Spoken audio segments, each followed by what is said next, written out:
రాకాలోకంకి స్వాగతం. ఈ కంటెంట్ మీకు నచ్చినట్టయితే లైక్ చేయండి, మీ బంధుమిత్రులకు షేర్ చేయండి. ఇప్పటి వరకు సబ్స్క్రైబ్ చేసుకోకపోతే సబ్స్క్రైబ్ బటన్ని నొక్కండి. అదేవిధంగా బెల్ ఐకాన్ని కూడా తప్పనిసరిగా నొక్కండి. జై హింద్ మిత్రులారా. ఒక చీకటి గదిలో ఇద్దరు బద్ధ శత్రువులు ఉన్నారనుకోండి. ఆ గదికి ఉన్నటువంటి తాళం చెవి ఒక వ్యక్తి దగ్గర ఉంది, ఇంకో వ్యక్తి దగ్గర తాళం చెవి లేదు. ఈ వ్యక్తి తలుపు తెరువు, తాళం తీసి తలుపు తెరువు అని చెప్పి బతిమలాడాడు, బామాలాడు, బెదిరించాడు, భయపెట్టాడు. ఆ వ్యక్తి తాళం తీయలేదు. ఎన్ని రోజులైనా తాళం తీయడం లేదు, ఏం చేయాలో తెలియలేదు. కొడతాను, చంపుతాను, తిడతాను, ఈ రకంగా బెదిరిస్తూ వచ్చాడు. ఇవన్నీ చేసిన తర్వాత కూడా ఆ వ్యక్తి మనసు మారలేదు. అలాంటప్పుడు ఏం చేస్తారు? ఏదో రకంగా తలుపులు తెరిపించేందుకు మరికొన్ని ప్రయత్నాలు చేయాలి. కానీ డొనాల్డ్ ట్రంప్ అయితే ఏం చేస్తాడు? డొనాల్డ్ ట్రంప్ చాలా సింపుల్. నువ్వు తాళం వేశావు కాబట్టి నేను కూడా ఒక తాళం వేస్తాను, తాళం తీయమని చెప్పి ఉద్యమం చేస్తాను. నువ్వు తాళం వేసి నేను తాళం వేస్తే ఈ తాళం ఎలా తెరుచుకుంటుంది? అయితే ఈ లాజిక్లు డొనాల్డ్ ట్రంప్కి పట్టవు. స్ట్రెయిట్ ఆఫ్ హార్ముజ్ జలసంధిని ఇరాన్ దిగ్బంధనం చేస్తోంది.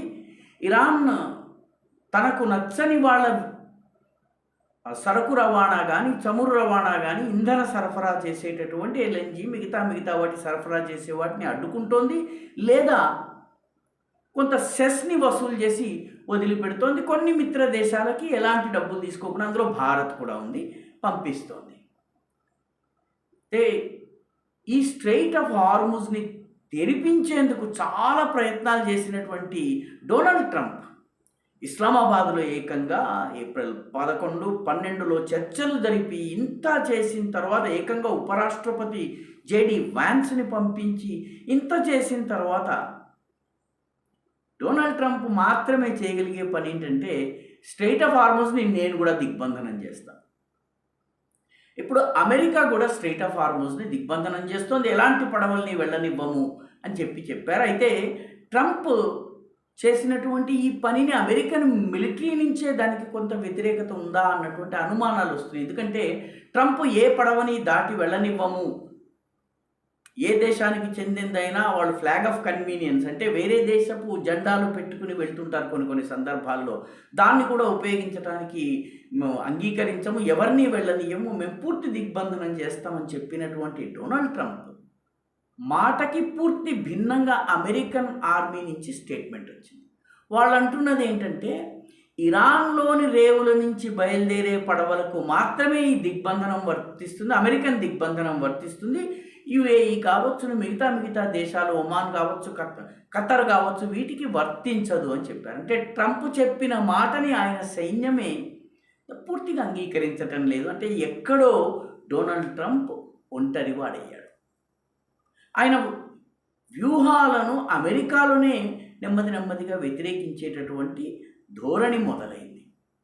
ఇంకా తమాషా ఏంటంటే డొనాల్డ్ ట్రంప్ తీసుకున్నటువంటి ఈ నిర్ణయాన్ని ఇంగ్లాండ్తో సహా అనేక యూరోపియన్ దేశాలు వ్యతిరేకిస్తున్నాయి. 40 యూరోపియన్ దేశాలు ఒక కూటమిగా ఫార్మ్ అయ్యి, అందులో నేటో దేశాలు ఉన్నాయి, యూరోపియన్ యూనియన్ దేశాలు ఉన్నాయి. ఇవన్నీ కలిపి ఈ హార్ముజ్ యొక్క దిగ్బంధనాన్ని తొలగించే దిశగా స్వతంత్రంగా ప్రయత్నాలు మొదలుపెట్టారంటే డొనాల్డ్ ట్రంప్ యొక్క నిర్ణయాలను వీళ్ళు వ్యతిరేకిస్తున్నారు. అమెరికా ఆధిపత్యానికి ఇది ఒక పెద్ద సవాల్. ఇంతకన్నా విడ్డూరం ఏంటంటే ట్రంప్ యొక్క సైనిక కూటమిలో భాగస్వాములై తమ యుఎస్ ఆర్మీ బేసెస్ని తమ దగ్గర పెట్టుకున్నటువంటి సౌదీ అరేబియా కావచ్చు, ఖతర్ కావచ్చు, ఇవి కూడా పునరాలోచనలో పడ్డాయి. అన్కన్ఫర్మ్డ్ వార్తలు, పూర్తిగా కన్ఫర్మ్ కాలేదు, కానీ సౌదీ అరేబియా, ఖతర్ వంటి దేశాలు నేరుగా ఇరాన్తో మాట్లాడి ఈ సమస్యను మరింత జటిలం కాకుండా ఉండేందుకు ప్రయత్నిస్తున్నాయి. నిజానికి ఇరాన్ విదేశ వ్యవహారాల మంత్రి తోటి వీళ్ళు మాట్లాడినట్టుగా వార్తలు వస్తున్నాయి. అంటే ఇదే గనక జరిగి వీళ్ళు ఒప్పందం చేసుకున్నారంటే గల్ఫ్ ఏరియాలో అమెరికాకి నిలువ నీడలేని పరిస్థితి వస్తుంది. అంటే డాలర్ యొక్క ప్రాధాన్యం తగ్గుతుంది. ఇరాన్ తోటి నేరుగా సంబంధాలు పెట్టుకుని నేరుగా ఒప్పందాలు చేసుకుని సౌదీ అరేబియా, ఖతర్ వంటి దేశాలు ఒప్పందాలు చేసుకున్నట్టయితే అమెరికా ప్రాభవం అంతరిస్తుంది. కానీ డొనాల్డ్ ట్రంప్ మాత్రం ఇవేవీ పట్టించుకోకుండా స్ట్రెయిట్ ఆఫ్ హార్ముజ్ని దిగ్బంధనం చేస్తానని చెప్తున్నారు. ఇరాన్ దిగ్బంధనం చేస్తే మేము దిగ్బంధనం చేస్తాము. దిగ్బంధనానికి దిగ్బంధనం పరిష్కారం కాదు. కానీ డొనాల్డ్ ట్రంప్ ఈ రకంగా మాత్రమే ఆలోచించగలడు. ఇదంతా దిగ్బంధనం ఉన్నప్పటికీ చైనాకి చెందినటువంటి రిచి స్టార్ అనేటటువంటి పడవ చైనాకి సరుకు తీసుకెళ్తున్నటువంటి ఒక container Persian Gulf Strait of హార్ముజ్ని దాటి, పర్షియన్ గల్ఫ్ నుంచి స్ట్రెయిట్ ఆఫ్ హార్ముజ్ని దాటి అది గల్ఫ్ ఆఫ్ ఒమాన్ వైపు వెళ్తుంది. గల్ఫ్ ఆఫ్ ఒమాన్ తర్వాత అది అరేబియా సముద్ర జలాల్లోకి వెళ్ళిపోతుంది. అయితే దీనిని ఇప్పటి వరకు అమెరికా అడ్డుకోలేదు. ఎందుకంటే దానిలో 2 ఎలిబీస్ అమెరికా ఎలిబాయిస్ వెతుక్కుంది. ఒకటి ఏంటంటే ఇది సౌదీ అరేబియా నుంచి బయలుదేరింది కాబట్టి ఇరాన్ నుంచి బయలుదేరలేదు కాబట్టి దీన్ని మేము పట్టించుకోము. రెండవది ఇది మలావి అనే దేశపు ఫ్లాగ్ ఆఫ్ కన్వీనియన్స్ని పెట్టుకుంది కాబట్టి అఫీషియల్గా చైనాది కాదు కాబట్టి దీన్ని మేము ఏమీ చేయము. అంటే చైనాతోటి నేరుగా ప్రత్యక్షమైనటువంటి ఘర్షణకు దిగడానికి అమెరికా సిద్ధపడటం లేదు. చైనా కూడాను ఒకవేళ గనక చైనా తన పడవని తన కంటైనర్ని తీసుకుని స్ట్రెయిట్ ఆఫ్ హార్ముజ్ నుంచి దాటి బయటకు వచ్చినట్లయితే అమెరికా యొక్క దిగ్బంధనానికి విలువ లేకుండా పోతుంది. తమాషా ఏంటంటే అమెరికన్ నేవీ స్ట్రెయిట్ ఆఫ్ హార్ముజ్లో ఇప్పటి వరకు మోహరించలేదు. స్ట్రెయిట్ ఆఫ్ హార్ముజ్ దాటి వచ్చిన తరువాత ఒమాన్ గల్ఫ్ ఆఫ్ ఒమాన్ ఏదైతే ఉందో, ఒమాన్ అఖాతము ఏదైతే ఉందో అక్కడ మాత్రమే అవి మోహరించి ఉన్నాయి.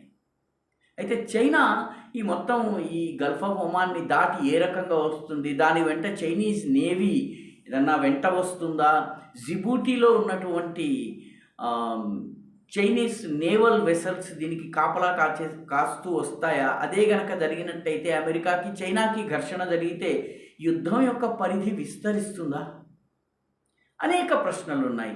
అంతేకాకుండా ఈ సీజ్ ఫైర్ పూర్తిగా విఫలమైపోయింది. ఎందుకంటే అటు హెజ్బుల్లా పైన ఇజ్రాయెల్ దాడి చేస్తోంది, ఇటు కువైట్ పైన ఉన్న దేశాలన్నింటిలో బలహీనమైనటువంటి కువైట్ పైన ఇరాన్ దాడి చేసింది. చర్చలు ఫెయిల్ అయినాయి. ఇరాన్ స్ట్రెయిట్ ఆఫ్ హార్ముజ్ పైన తన వైపు ఉన్నటువంటి ఓడరేవులన్నిటిపైన తన ఆధిపత్యాన్ని ఉందని చెబుతోంది. సో మొత్తం మీద ఏమీ జరగలేదు. ఏప్రిల్ 11-12 జరిగినటువంటి చర్చల్లో ఫలితం రాలేదు. డొనాల్డ్ ట్రంప్ కూడా ఏమీ సాధించలేకపోయారు. 48 రోజులుగా యుద్ధం జరుగుతున్నప్పటికీ కూడా ఇరాన్ ఇప్పటికీ పోరాడేటటువంటి స్థితిలో ఉంది. ఇరాన్ యొక్క ల్యాండ్ ఇన్వేషన్, పదాతి దళాల్ని, కాల్బలాన్ని ఇరాన్లో దింపేటటువంటి ప్రతిపాదన ఏదైతే ఉందో దాని విషయంలో ఎటువంటి యాక్షన్ జరగటం లేదు. మళ్ళీ గురువారము 2వ విడత ఏమీ సాధించకపోయినా మళ్ళీ చర్చలు అదే ఇస్లామాబాద్లో జరిగేటటువంటి సూచనలు ఉన్నాయి. అమెరికా నుంచి ప్రకటన కూడా వచ్చింది. అమెరికా ఈరోజు ఈ చర్చలు జరగాలని, యుద్ధం ఏదో రకంగా తమకు అనుకూలంగా ముగిసినట్టుగా కనపడాలని, తమ ప్రజలకు చెప్పుకోవాలని తాతాలాడుతోంది. ఇరాన్ భారీగా నష్టపోయినప్పటికీ ఇరాన్ అంచనా ప్రకారమే $270 బిలియన్ నష్టం ఈ యుద్ధం వల్ల తనకి వాటిల్లింది. అయినప్పటికీ మరొక 6 నెలలు పోరాటానికి మేము సంసిద్ధంగా ఉన్నాము.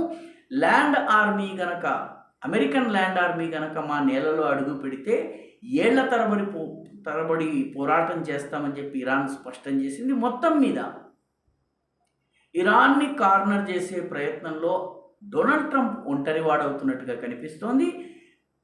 యూరోపియన్ దేశాలు ఆయనకి దూరం అవుతున్నాయి. ఎందుకంటే అమెరికాలో కూడా చమురు ధరలు పెరుగుతున్నాయి, యావత్ ప్రపంచంలో ధరలు పెరుగుతున్నాయి. ముఖ్యంగా ఇది యూరోపియన్ దేశాలు అమెరికాలో సోయా పంట వేసేటటువంటి సమయం. ఈ సమయంలో ఎరువులు దొరకకపోవడం అక్కడి రైతుల్లో సంక్షోభాన్ని సృష్టిస్తోంది. రైతులు ఈ యుద్ధం ఎందుకోసం అని చెప్పి అమెరికాలోనే ప్రశ్నించేటటువంటి పరిస్థితి వచ్చింది. మొత్తం మీద ట్రంప్ నెమ్మదిగా ఒంటరివాడవుతున్నాడు. మేక్ అమెరికా గ్రేట్ అగెయిన్ అన్నటువంటి స్లోగన్ కాస్త మేక్ అమెరికా పూర్ అగెయిన్గా మారుతుందా అన్నటువంటి సందేహాలు కూడా వ్యక్తమవుతున్నాయి. ఈ వీడియో మీకు నచ్చినట్టయితే లైక్ చేయండి, షేర్ చేయండి, ఈ ఛానల్కు సబ్స్క్రైబ్ చేయండి. మీ అభిప్రాయాన్ని కమెంట్ల రూపంలో తప్పనిసరిగా పంపించండి.